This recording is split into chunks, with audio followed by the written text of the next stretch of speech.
বাংলাদেশের বিভিন্ন প্রান্ত থেকে লক্ষ লক্ষ জনতা ঐতিহাসিক চৌরাটি উদ্যান পেরিয়ে যাত্রাবাড়ি, গাবতলী, কল্যাণপুর, বাবুবাজার সহ ঢাকার প্রত্যেকটি অলি গলিতে বাংলাদেশ জামাত ইসলামী, ইসলামী ছাত্র শিবির, বাংলাদেশ শ্রমিক কল্যাণ ফেডারেশন সহ সংগ্রামী জনতার কানায় কানায় ঢাকা মহানগরী পূর্ণ হয়েছে আলহামদুলিল্লাহ।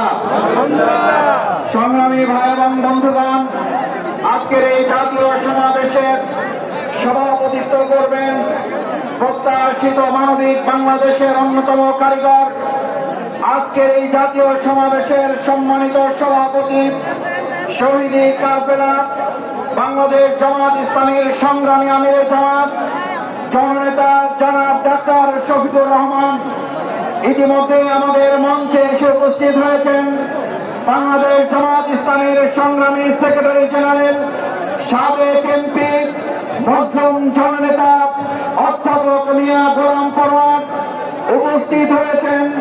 বাংলাদেশ জামাত ইসলামীর কেন্দ্রীয় নির্বাহী পরিষদের সদস্যবৃন্দ উপস্থিত হয়েছেন। বাংলাদেশ জামাত ইসলামীর সম্মানিত কেন্দ্রীয় কর্ম পরিষদের সদস্যবৃন্দ উপস্থিত হয়েছেন।